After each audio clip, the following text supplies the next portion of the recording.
নমস্কার। আজকে কথা বলবো এম্পটি নেস্ট সিনড্রোম নিয়ে। এই শব্দটি হয়তো অনেকেই শুনেছেন। এটি একটি নন ক্লিনিক্যাল ট্রানজিশনাল পিরিয়ড আমাদের লাইফে আসে যখন আমাদের সন্তানরা একটু বড় হয়, 18 বছর বা 20 বছর বয়স, এবং তারা আমাদের ঘর ছাড়ে ভালো করে পড়াশোনা করার জন্য অন্য কোনো ইউনিভার্সিটি বা অন্য কোনো স্টেটে গিয়ে পড়াশোনা করার জন্য হস্টেলে থাকবে বলে।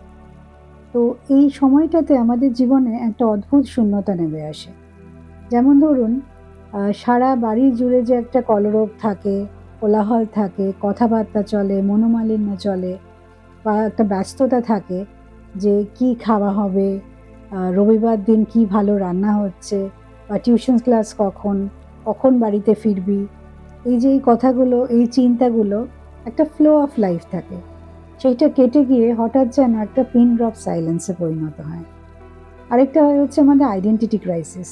আমাদের জীবনটা তো অনেকটা শুধু ওদের ঘিরেই থাকে। তাই ওরা যখন হঠাৎ করে আমাদের জীবন থেকে চলে গিয়ে অন্য কোনো জায়গায় থাকতে শুরু করে, তখন মনে হয় যে আমি কে?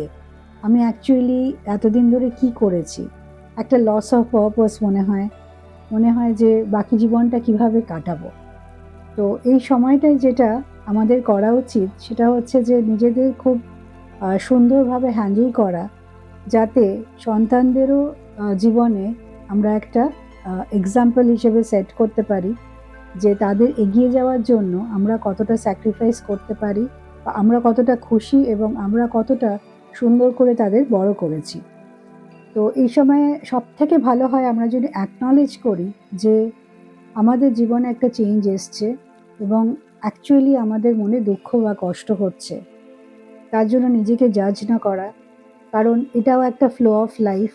এই ফ্লো অফ লাইফটাতে যখন আমাদের বাদ সাধে, তখন আমরা যে অ্যাডজাস্ট করতে পারছি না সেটা অ্যাকসেপ্ট করে নেওয়া এবং সেটার একটা ভ্যালিডেশন দেওয়া যে হ্যাঁ, আমি এই ফ্লো অফ লাইফের মধ্যে নিজেকে আস্তে আস্তে অ্যাকসেপ্ট করব।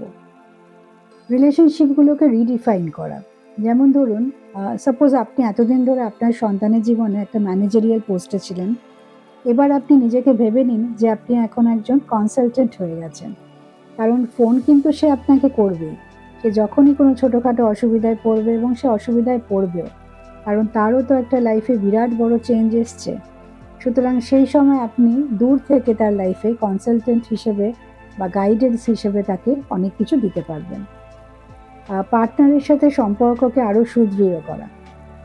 আমাদের মাদের একটা সুবিধা থাকে যে আমরা খুব তাড়াতাড়ি এক্সপ্রেস করে ফেলি, বা হাজারবার তাকে হোয়াটসঅ্যাপ করি যে কী রে, তুই কি খেলি, তুই কি ঘুম থেকে উঠলি। সে হয়তো বিরক্ত হচ্ছে, তবু আমরা করে যাই। কিন্তু বাবারা কিন্তু সেগুলো করতে পারে না। কারণ আমাদের সমাজে তো একটা ট্যাবু আছে যে বাবাদের খুব একটা সফট ফিলিংসকে এক্সপ্রেস করতে দেওয়া হয় না। ঠিক সেই সময়ে একে অপরের পাশে সুদৃঢ়ভাবে দাঁড় করা। আর এই সময় সবথেকে ভালো হয় যদি আমরা একটা ডিফারেন্ট পার্সপেক্টিভে এই পুরো সিনারিওটা দেখি। যে সবাই বলবে যে কিরে, তুই তো এখন এমটি নেস্টার হয়ে গেলি, বা ঘর তো এখন খালি, সকাল থেকে উঠে কি করছিস, ফাঁকা লাগে না?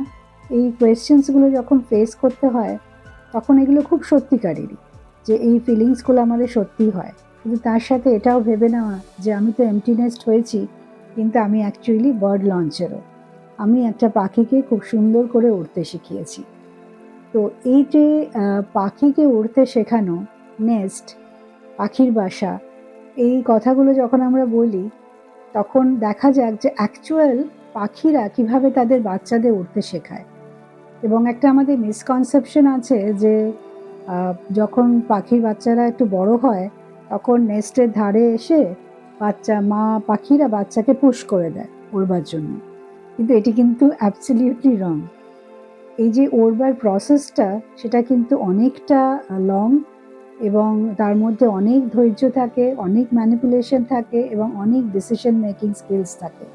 তো দেখা যাক তারা কিভাবে বার্ড লঞ্চ করে। তো প্রথমে যেটা এই প্রসেসটার মধ্যে প্রথমে থাকে হচ্ছে ওয়ার্ক ইন প্রোগ্রেস। সেটা হচ্ছে উইংস ফ্ল্যাপিং। উইংস ফ্ল্যাপিং হচ্ছে যে অনেক সময় মা পাখিকে দেখবেন ছোট বাচ্চা পাখির সামনে কন্টিনিউয়াসলি তার ডানাটা ঝাপটিয়ে যাচ্ছে। তাতে যেটা হয় সেটা দেখে বাচ্চারা যেরকম মাদের সব কিছু অনুকরণ করে, সেখানে পাখি বাচ্চারাও করে, এবং তাদের উইংসের যে পেক্টোরাল মাসেলসটা সেটা স্ট্রং হয়। সেটা হয় হচ্ছে আমাদের চেস্টের ফ্রন্ট পোর্শন থেকে যে মাসেলগুলো আর্মস এবং শোল্ডার্সের বোনসগুলোকে কানেক্ট করে সেগুলো খুব স্ট্রং হয়ে যায়। তার ফলে তাদের উইংসটাও স্ট্রং হতে থাকে। এরপরে তারা একটা করে সেটা হচ্ছে হাঙ্গার মোটিভেশন।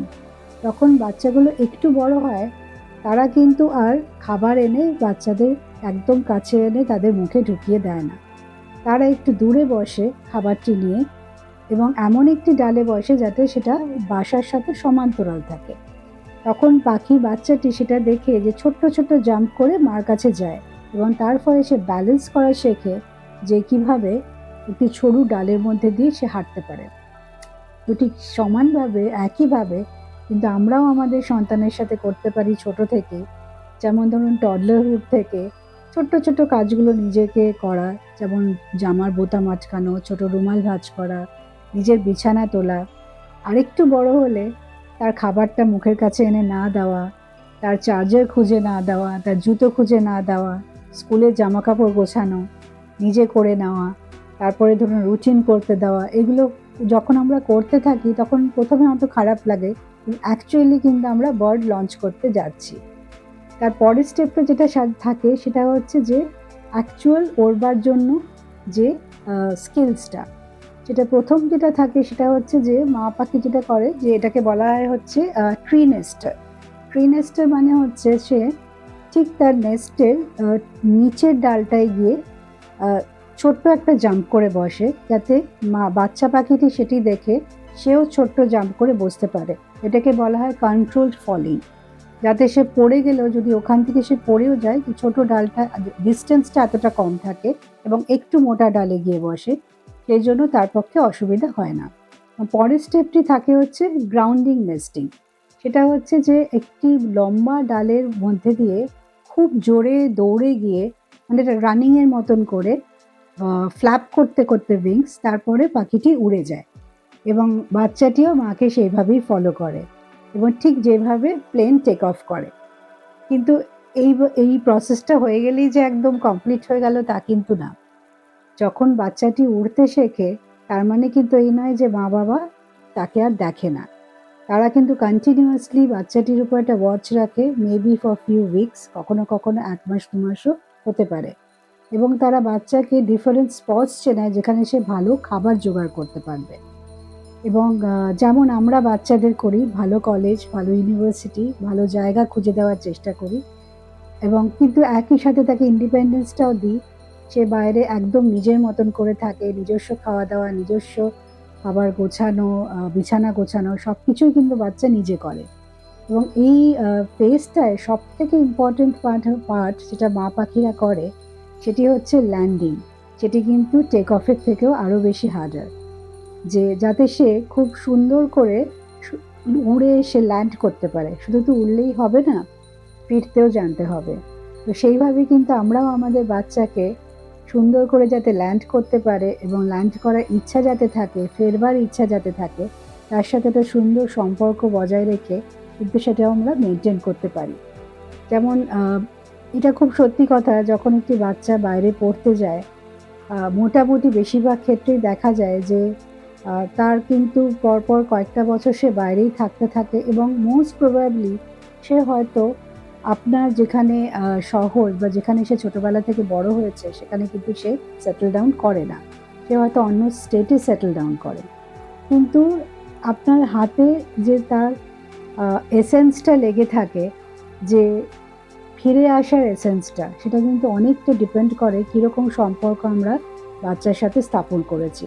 যত দূরেই সন্তান থাকুক না কেন, সে তার কিন্তু আপনার কাছে ফিরে আসার আশা আকাঙ্ক্ষা এগুলো যদি বজায় থাকে এবং তাকে যদি আপনি অ্যাসিওরেন্স দিতে পারেন যে যে কোনো ভুল কাজই সে করুক না কেন, তবে স্বভাবতই এমন কোনো ভুল কাজ নয় যেটাতে অন্যের ক্ষতি হবে, কিন্তু কোনো যদি মিস্টেক হয়, কারণ সেও তো প্রথম স্বাধীনতা পাচ্ছে, তাহলে কিন্তু আপনি তার পাশে আছেন এবং প্রথমেই যাতে সেই মিস্টেকটা তারা আপনার সাথে শেয়ার করে এবং সেই জন্য যাতে পরের মিস্টেকটা যাতে কখনোই সে না করে একই ধরনের জিনিস রিপিটেশন।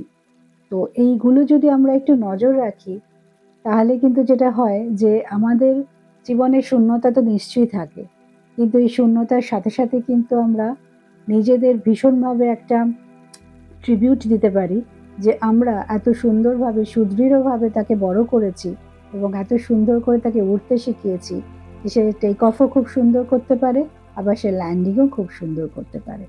তাই এই যে সময়টা, এই যে এমটিনেস্ট ট্রানজিশনাল পিরিয়ডটা, এই সময় কষ্ট দুঃখ তো হবেই, কারণ সকালবেলা উঠে যখন 1 কাপ চা কম বানাতে হবে বা খুব পরিষ্কার পরিচ্ছন্ন বেডরুমটা যখন দেখবেন, মনটা তো হু হু করে উঠবেই। কিন্তু তার সাথে এটাও বুঝতে হবে, ভাবতে হবে যে সারা জীবন তো আমরা তাদের মাথার উপর ছাতা ধরে থাকবো না। তাই তারাও যাতে সুদৃঢ়ভাবে উঠতে পারে এবং উড়ে যাতে সমস্ত জায়গায় গিয়ে নিজেদের মতো ভালো করে থেকে আবার আমাদের কাছে ফিরতে পারে, সেই রকম কনফিডেন্টলি যাতে আমরা তাকে বড় করতে পারি।